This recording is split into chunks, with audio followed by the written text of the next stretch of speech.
Mga celebrities na aktor na naging single ngayong taong 2024. Number 1, Sam Milby.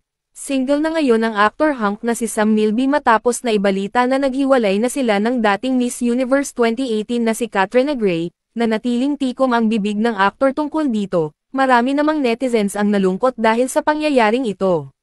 Number 2, Enrique Hill. Marami ang lumabas na samut-saring issue na naging usap-usapin nga mga netizens, na hiwalay na pala ang mag-couple noon na sina Liza Soberano at Enrique Hill, matapos binanggit ng dating manager noon ni Liza Soberano na si OG Diaz sa isang vlog niya na hiwalay na ang dalawa, ngunit nanatiling masaya ang aktor sa kabila ng problema na dinadaanan niya ngayon. Marami namang tagahanga nila ang nagulat tungkol dito. Number 3, Anthony Jennings.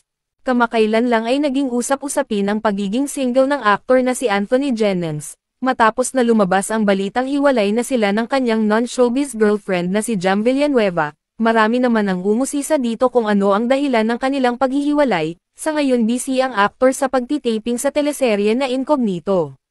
Number 4, Daniel Padilla.